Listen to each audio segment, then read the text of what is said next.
Morning, everyone. Thank you so much for joining the Virtual Assistive Technology and Community Living Summit 2021. My name is Regina Ann Smith. I'm a staff attorney at Disability Rights New Jersey, and I'll be your host for this session.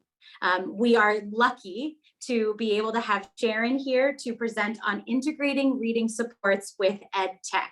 It's going to be a remarkable presentation, and we're so happy that you're all here to participate. A couple of housekeeping things just before Sharon gets started. Make sure that your name is renamed so that we can see who you are and possibly what organization or group you're from. It gives everyone a sense of who's here and participating in the session. Please do a favor and keep your microphones on mute and maybe your videos off to guard against background noises and distractions. That doesn't mean that we don't want you to participate. So you can use that chat function, and you can also, when Sharon is ready to take questions verbally, you can unmute yourself and engage in some discussions. There will be a little bit of time for Q&A following the presentation. A recording of this exact presentation will be available within the next few days. And if you plan to obtain a certificate of attendance, you must complete the survey at the end of the Excel sheet. So it's on that Excel list with all of the sessions. Please complete the survey so you can get your certificate of attendance. If you are in need of captions for the presentation today, just to have them on, there is a button. It says CC, and it's at the bottom of your screen, or if you're on a phone or an iPad, it would be at the top of your screen. And any of the session notes, the communal session notes that people will be taking together, is located within that Excel spreadsheet. So you can add your own notes to that, and you can also share other resources in the Google Doc. If you need help today for any reason, your computer freezes, you can't hear anything, please chat me, or you can use the tech support Zoom function to have Mike or Naomi assist you. But please be patient, as there may be a few people seeking assistance at the same time, and there's only 2 of them managing that piece. So if you need something in the immediate future, just reach out to me and I'll do the best I can. But it is my pleasure to recognize and introduce Sharon today, and she can take it away. Thank you so much. Excited to see everyone here today. My slides up. I put the link in. I think a few more people came in, so let me get another copy of that to put in there in case some people did not see it. When they came in. Sometimes I know when you're coming late, the things don't appear. All right, so excited to have you all here today.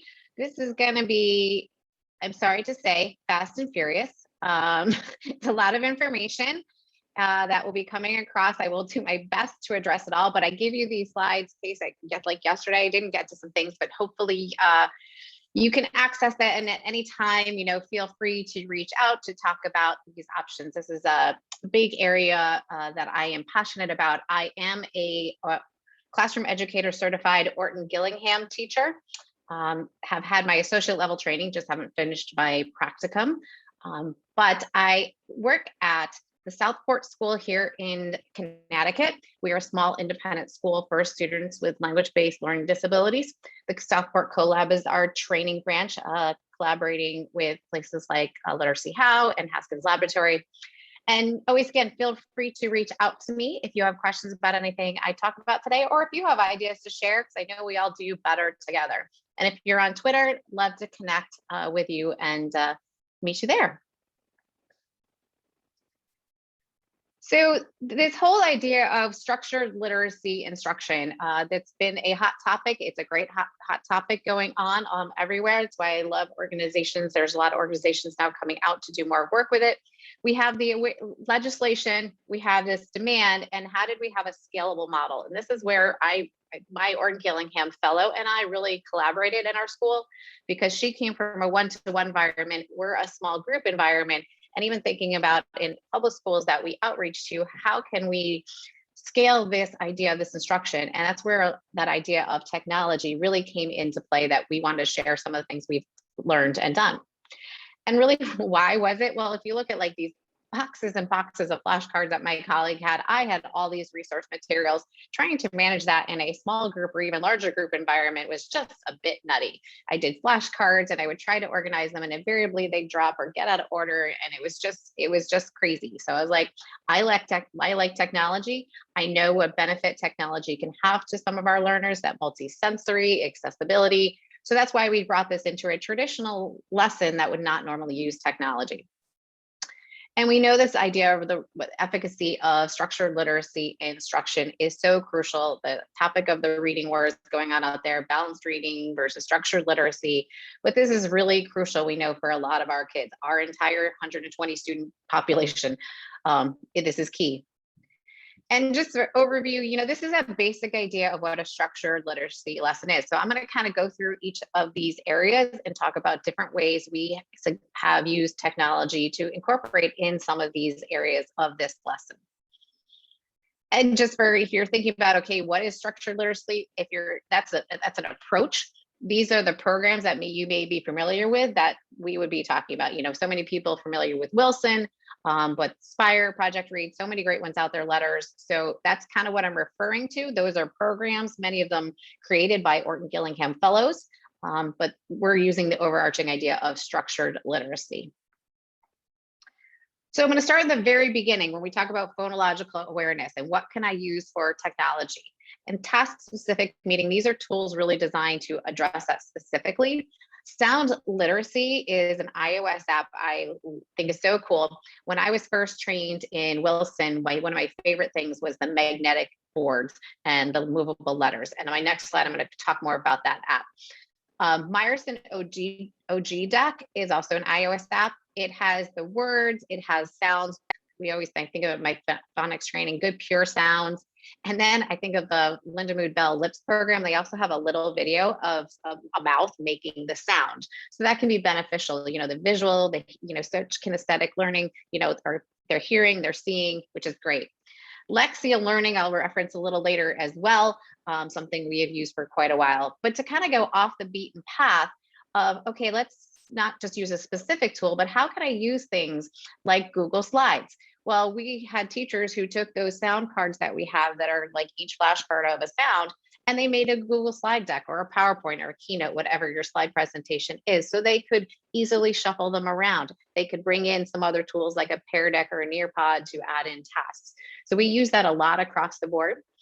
A tool I will talk about a lot, if you were on yesterday, I said it's my favorite tool, ClassKick. And I will address that in a little bit, as well as Jamboard, which is, again, we're looking at the idea that these blank slide ideas and what can you do to incorporate that lesson. And then Word Wizard, I will address in just a second.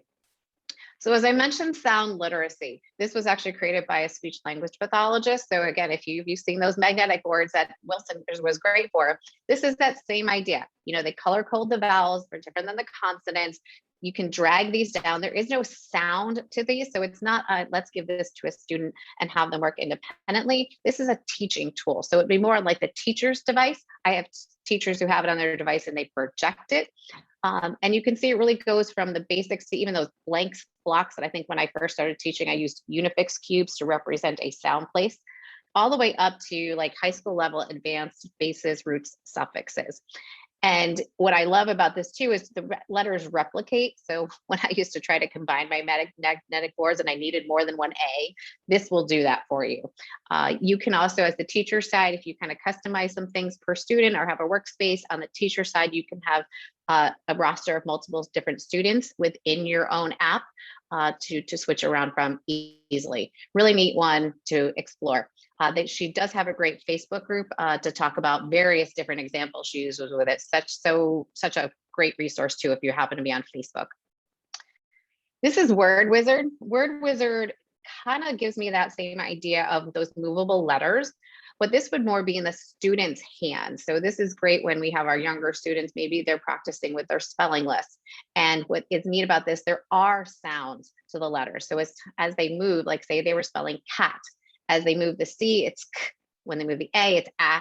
And when they move the T, it's t. And then it says the word cat. And again, they're very pure sounds. They're clip sounds. So that's also, very important when we're working on this level of instruction. But it's a great independent tool for kids to use on their own. Our teachers use it for centers to kind of for kids just to practice various different things.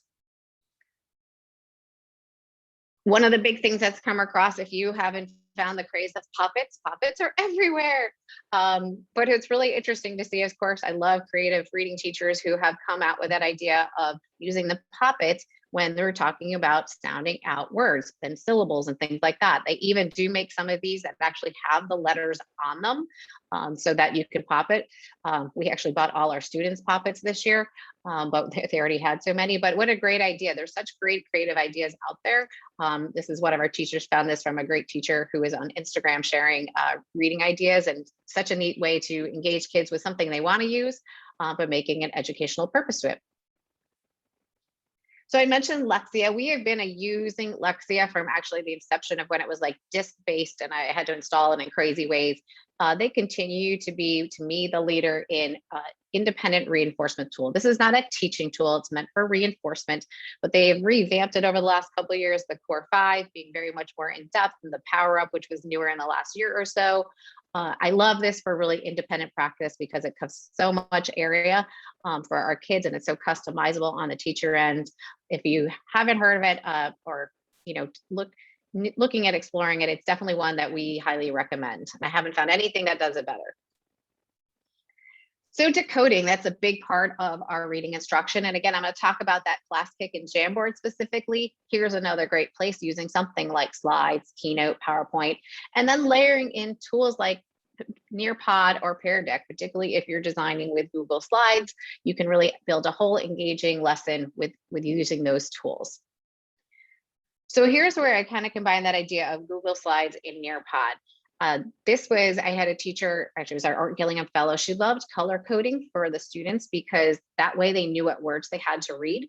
She would color code, she actually printed it out. We talked about projecting it. And then by the colors that time, she could keep reusing the colors and students didn't worry about who was reading first, who was reading next. You could also individualize the words, like the bottom words in blue were much more challenging than the words in yellow because my student in yellow needed, a simpler vocabulary. But so I could easily differentiate without making it obvious while working on the same skill set. By putting that in Google Slides, it was easy for me to kind of transition words to sentences to paragraphs. It was on their screens. I didn't necessarily need to project it, which is great for rather than Farpoint reading. It was on their own devices. And then by using a tool like Nearpod, which I could bring my Google Slides in, and by the way, great for thinking of executive function, it does tell you on the teacher device how many people are signed in. And if somebody by a chance sneaks out, it turns red and you can go see who is not connected. So my sneaky ADHDers who like to swipe out and think I don't know it, quick, easy way to catch them. But here was a lesson on ED. By bringing my slides into Nearpod, I could again extend the lesson and add on questions and activities to really continue working on the skill without having to leave the place I was in.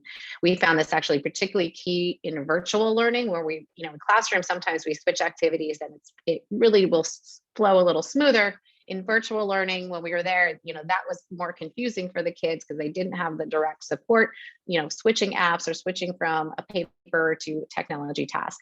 By using something like this, it was easier for them to do and it became an engaging activity. As I said, this is my favorite tool. It's actually, I think, our school's favorite tool. We use this for so many things. So ClassKick is, again, a blank whiteboard style tool. The toolbar you see at the top is the same for the teacher and for the student. So a pen, eraser, text, audio. So it's really multi-sensory. I love that with this, I can have the students record themselves. At this one, had left a direct recording of myself reading the directions. So if my students couldn't actually decode the directions visually, they could hear the directions. So great support. And they could record themselves reading these words, and it left an audio for me to be able to listen to at any period of time, which also was great for my progress monitoring, because if I didn't catch it right away, I could go back and re-listen to it as well. And this on the student's end, they can't edit your slides, you can't edit their slides. So again, another thought is if you're really working in Google Slides, I used a lot this last year, Pear Deck, which really only works with Google Slides, but it enables you to get real-time feedback. Again, you can see who is on there, and they have some different activities that you can build into using to make it engaging activities as well. I also love the idea of gamifying anything. Kahoot, Gimkit, I'm a big quizzes fan. That students can use, one, because it has the built-in read aloud, so students can have this read to them, so I don't have to be reading. I also like quizzes because it will automatically put the question and the answers on the student's device. There's not far point looking, which can be challenging for many students to look at the front of the room and look back down. And so that there's really a lot of power in their hands. Actually, you actually don't have to project anything, which is also very convenient, and it's free. So if we're going to get into encoding in morphology, again, keep bringing up my class kick, another place where Jamboard will come in. I'll show an example. Here's another great place where gamifying it using any of those tools is great. Pear Deck and Nearpod again. And then I'll talk, this is where again, Word Wizard could come in. I talk about using for spelling, and I'll talk about these simplex spelling apps. So again, here's class kick. Again, blank stool, whiteboard style tool. But I could do, maybe it's a visual recognition and they have to listen to the word and pick out the accurate word. They're just writing the word as it would come out. Here it could be doing morphology, prefixes, roots, suffixes, building, different activities in. Also with class kick, you can build in manipulative, so it could be also drag and drop activity. And this is an example of what the kind of teacher side looks like on the left. So once I create my slides at the top, it's just assigned with a code. It will also, if you have the pro version, work with Google Classroom. The free version gives you about 20 lessons. Pro is unlimited. But here is where I see all my students' work. And I can go directly onto a student slide, like you can see on the right, and I can give feedback. I can draw, I can leave a note. There are stickers you can put in. I actually started putting my Bitmojis in to have some fun, which the kids liked.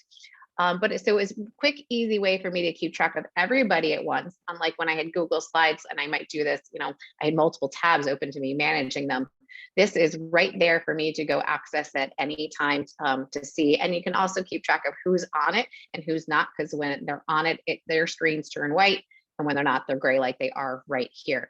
There's just so much you can do with this. And when you build a lesson in this, if you want to add on, it automatically gives the students the copies of those. You don't need any other add-on to add slides on to what you've already created. So again, just an example of, the morphology, how it would be great. Again, I love that it can read to them for this purpose of this task, because it takes the onus away from me having to read out loud. They can hear it as many times as they need to. And for those students who, might need more time processing with it, it's at their hands that it can be read to them. One of my favorite things, again, is the read aloud, but also they have these fun memes that make it really fun for the kids. So simplex spelling is this set of iOS apps. So the idea that you would need more than one can be a deterrence, but this would be something I could think about, like if you maybe post-COVID, if we ever get there. Pre-COVID, this is how we would use it. It would be like a classroom iPad, and you can see that you can have multiple students in here, so you didn't need multiple copies. It could be individual student use, and that would be fine. But one of the reasons the reason I like these apps for independent practice is they follow a strong scope and sequence of how the letters and sounds are introduced. It's very systematic and logical to a structured literacy lesson. But yes, you would need many of them. And again, right now, not sharing iPads unless we have ones that we can wipe the screen because they have a screen cover. So something like that. So Jamboard is, again, if you're a Google school, you have this for free. We really never thought about it until we actually got a physical Jamboard in a space, but really started to use this tool a little bit more. It's a little simpler with what it can do than, say, a class kick, but it's free. And I love these sticky notes. This is what we probably do a lot of work with the sticky notes, so that the students could drag and drop to make the words that is given the meaning. You can either make it and share it to all students at once, or again, if you're using Google Classroom, you could create an activity like this You can share it through Google Classroom and make a copy for each student, and it will do just as it would a Google Doc. So there's so much you can do with it, but we really have played around with actually writing ideas with these sticky notes as a drag activity in Jamboard. So we talk about fluency. Actually, these, and I have a few more in there. Here's a great place I will talk about ClassKick and these other tools that might be, available to you to explore for working on fluency, how crucial it is. So again, ClassKick, you could just, again, have them record them, have a passage, have the sentences, however may be, and it can be a recording that you can go back and listen to at any time and re-listen to as need be. What's great about that, you can put any document on here. You could take a scan a paragraph out of a book, put it right on the screen, import it as a PDF, and that's what they need to read wherever they're working on.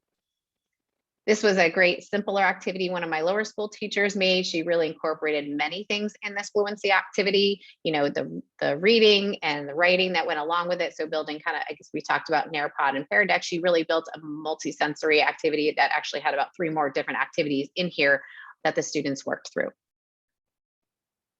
This is an example in ClassKick of something longer, and then you can build in some comprehension activities as well. So just another example, again, you can have, the directions be as a recording for students to access. This is a great way I used Flipgrid for fluency because it took away, the idea that they had to read aloud directly to me, and I could actually go back and hear it over and over again.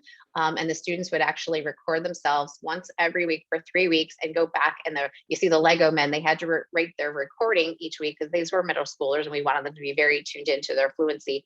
And it was really amazing having students listen to themselves, which we don't often do. They read to us and we tell them what to fix.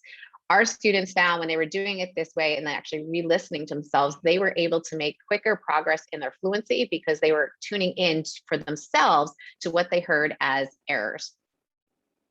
And actually what I loved about this too was when I used it, this was having the recording. When we did it with these kids, I had a 7th grader who hadn't read, his mother had not heard him read for since 3rd grade, and I could play the recording for her, which was great for her to hear at parent-teacher conferencing. There are also places, if you work in the iOS environment, there's record audio and pages, so you could have it done there. Fluency Tutor from Google, a really robust, comprehensive tool for working on fluency, paid versus, the free options, but it's really a great tool. And then there's some great other ones on the market. Flow Fluency is one actually I used last year in their pilot program. I really loved it. Their pricing is hard for me because they're not great for small schools, which is too bad because I think it's a great tool. Moby Read is something we're exploring at the moment because they're also evolving a great fluency program. Years ago, I used Great Leaps with Abandon, and I love that they now have a great digital version to make that tracking easier.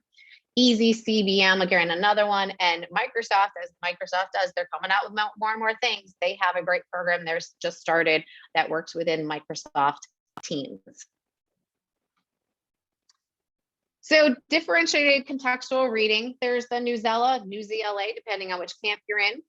Most people are pretty familiar with that one. I'll address briefly Freckle, which is very similar to it. Freckle, similar idea, the different articles, you can level it right away for each student, and it has the few questions.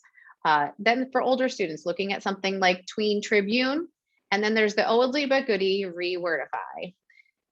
So Freckle, most people again know about Newzela, but Freckle is one we actually use their math side, which is why we ended up getting all of this. But they have, again, all these same adaptive articles and really also have one specifically for science and social studies.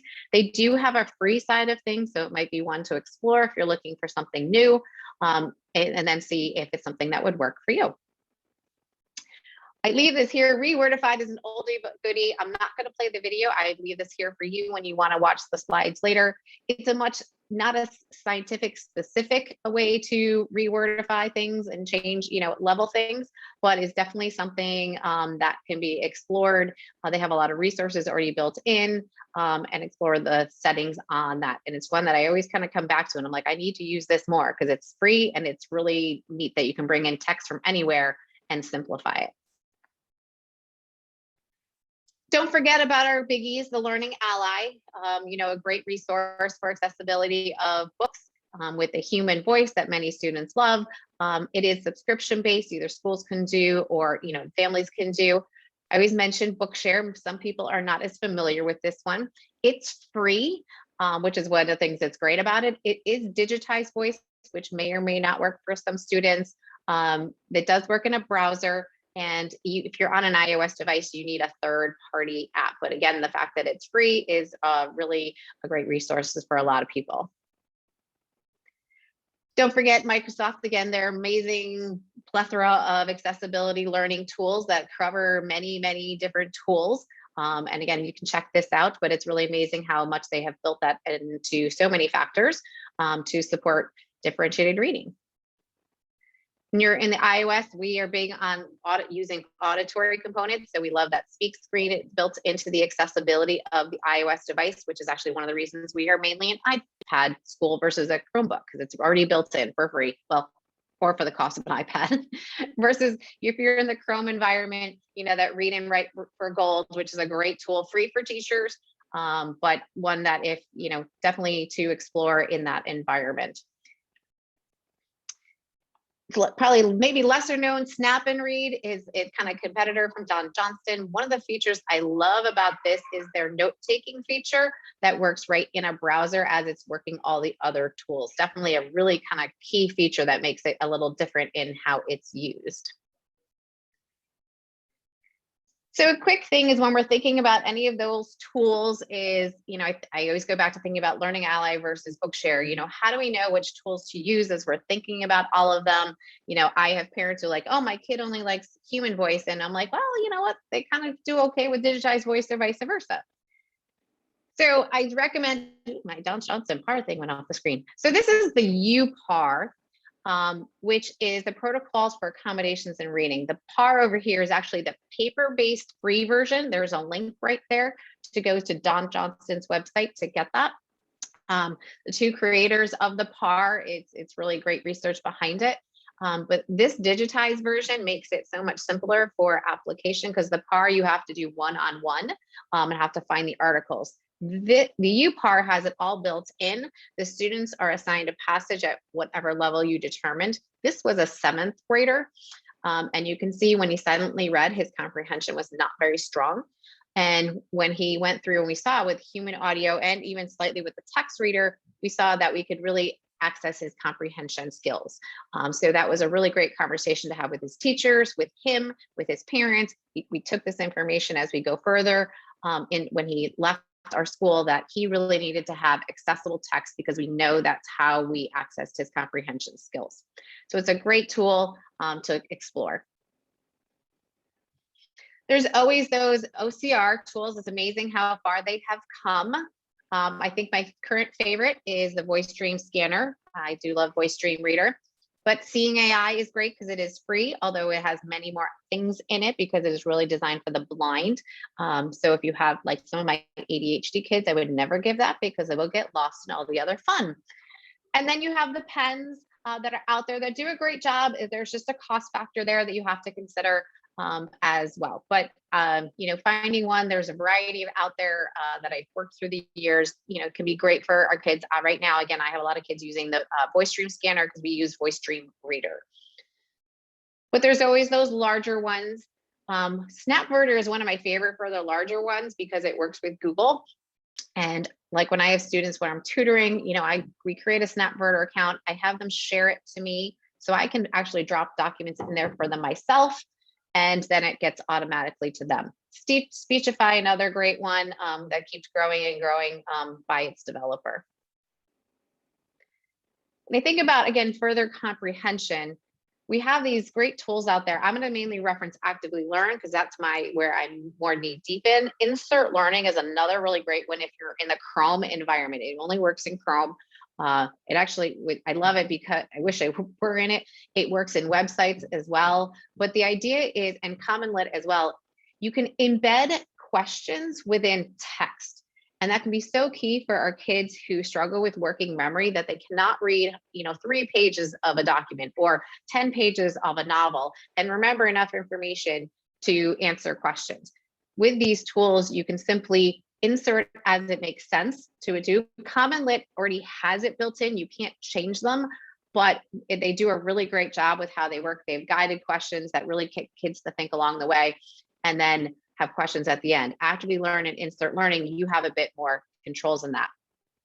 Here's an example of Actively Learn. So again, they have accessible text, they can listen to it, they can see it, and then they can answer the questions. On grading part, I can see everyone at the same question. I have a rubric where I can tell the kids, how they're doing. They know ahead of time how that rating score goes. But you can actually even choose, I think, to let the kids see each other's answers. I don't. But it's been really beneficial, we have found, for our kids who really struggle with working memory, to demonstrate their knowledge better when they have smaller chunks to read. Actively Learn is also building in, similar to Edpuzzle, the use of videos as well, and you can import up to 3 documents per month for free. For the free version, there's a lot of resources, but there are some that you need to rent, like novels, where if you have the paid version, everything is included. Common Lit, I really delved into a bit more last year, and they actually keep evolving more and more, which I love. I love how you can really look at the comprehension scores. We don't worry so much about the Common Core, but I wanted to think about that when I was conveying it to parents, particularly having older students who would be leaving. So I could get some really great data on this pre-assessment, and they now have a post-assessment of how kids were falling with different standards, so that I could really think about how that might drive my instruction with comprehension within my structured literacy lesson. And they actually just added a whole lot of other content this summer. Another great favorite, ReadWorks, which we really love the article of the day. It's a quick warm up, that gets kids going, but there is also so much content in ReadWorks that is just amazing. Many that can be read. They have the differentiated articles as well. So much to explore for free. Our lower school, this is their go-to for independent reading, literature, Epic, which is great. It is free for education. Families can buy in, but the hard part about you have to really focus on the academic day, because they make it within a teacher's account. The books are only accessible, I think it's now 8, this might be 7 or 8, and it's now to 3. It used to be 4. So it's not something you assign as homework or outside of school, because they won't have the free access. Another thing, when we're thinking about working on comprehension, I think back with our speech language pathologist who comes in for consults, really that idea of using images to build those comprehension skills. What do you see? What do you think is going on? This is also great for writing, but really great for a discussion on what are you understanding. Makes me think of how I use graphic novels as well, but this is a free resource from the New York Times. You do have to be a little sensitive to what the images are, what the topic may be when you're using these, probably upper elementary, middle school on up, and also being discerning on which ones to use, but it's a neat free resource that's available. And then I had a teacher who got creative. This was in our lower school. She scanned Cloudy with a Chance of Meatballs, built this amazing thing for our students. She read the book to them, so that's a recording of her reading it. And then she had these questions that they could go on, and she gave each student a copy on their device. It's her reading the questions, and they could either type or dictate or record their responses to the questions. So she really built a multi-sensory lesson. There was vocab, different activities, a lot of work up front for her. She said once she did it and the kids could navigate it, it was really great. And the kids were very much engaged. Flipgrid is another great tool there that you can do, as I said before, for fluency, but I want to bring it up with comprehension. You can have that idea that kids could have a book chat discussion over Flipgrid. They can record themselves what their thoughts are. Maybe you have a prompting question. And then there's that, kids tend to like video. I hate using Flipgrid because I hate being on video, but I see the power of it. But there are so many things that you can do with Flipgrid to build those comprehension skills, taking away print, taking away the handwriting, but building conversation around text and various ideas. And I kind of put these links in here, just some great ideas of even more specifically to narrow down to how Flipgrid can be used in that, comprehension side of a structured literacy lesson. And then as I mentioned before, don't forget Edpuzzle. Edpuzzle, again, great kids who really struggle with print, and we still want to work on comprehension skills because there's always that balance. When we have kids who have low decoding but have high comprehension, they can't be reading books that, that's not working for them to be reading books at their comprehension level if they can't decode them. So that's why we love the Audible books and that idea of using video. Finding video on topics that kids, and again, with Edpuzzle embedding the questions. So for those kids with working memory, another great tool for comprehension. So that's a lot, fast and furious. And there's so much more that I could probably share with you on all of this, but again, knowing that the limit on time. When I give you this link, it's nothing proprietary. It's just a channel of different EdTech things I have curated. So you can learn about some of these tools and some tools that not even talked about today. I always think it's important to reach out to some of these companies when you want to know more. Again, if you're on Facebook, again, many of us on Twitter, trying to get the information and share it out. Don't forget AT Chat on Twitter to share, connect with others who are in this field. It's very key. Thanks to Mike and many others in charge of that. Always learn so much from that hashtag.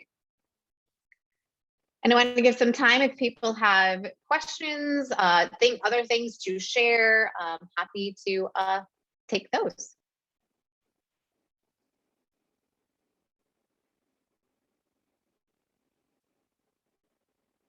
Feel free to put them in the chat box, or if you're not shy, unmute and pop on in.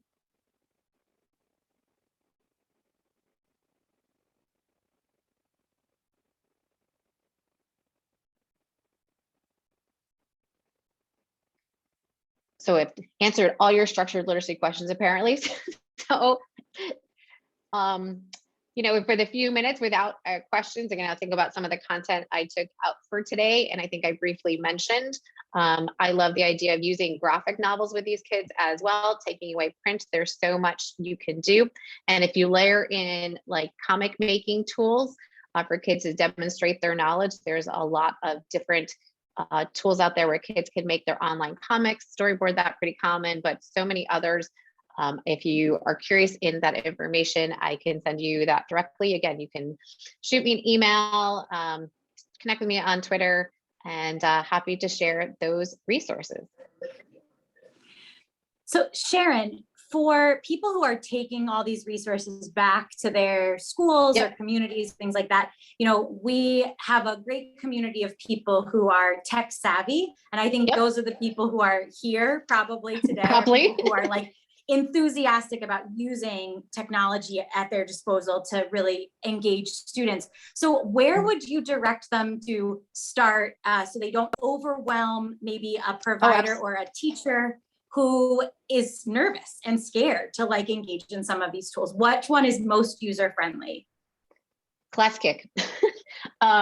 It's funny, it's a great question. And it's something that we were faced with when we went remote, because not all my teachers are tech savvy. There are many who fear technology. And when we all had to use technology, it came across that of all the tools, that was the one that could be translated easily, because they could scan in a worksheet. So if they were paper-based before, they could scan in a worksheet and the kids could use the drawing tool right on there, the text boxes right on there. So it was the least learning curve, and it's created the most bang for its buck for us really across the curriculum: math, science, social studies, writing. So it's the one that seems to have the least amount of like bells and whistles of fear once they kind of dove in. And again, you could simply take your paper and put it on a screen, and was perfectly fine. And the kids navigated it very quickly. Very cool. And then of course, there's always the people with Google Slides. If you're familiar with Google Slides and that's where people live, that's where now I have some teachers who really harness their Google Slides, skills in the last year. Now it's like some of them, it's the Pear Deck, that might be the great add-on, because they already have it. You just bring it in and add some things in. It's pretty quick, but kind of depending on where people live. But those are kind of the basics. I think any tool that's the blank whiteboard style might be the easiest to start with, because you can go with it in so many places. Right. That's wonderful. And we have a lot of people who are grateful for all of the resources you've provided. More importantly, the link with all of the videos and It can help a lot. Places. Yeah, because you get all of this information and you go, okay, Yep. where do I even start? So that is wonderful. Tammy did say, going back to your graphic novel comment, really using that to focus on comprehensions and other related aspects to understanding language and print. So you have huge. some more graphic novel fans in your group too. It's amazing what they can do. I think so. Before I transitioned to becoming a lawyer, I was a teacher, and the best thing that I ever did was get rid of the classification of graphic novels. And I just finally dispersed my graphic novels and comics among all of the genres, and really kind of reflecting for my students that it wasn't I grew up in the generation where you could pick one graphic novel as your independent read, like per marking period.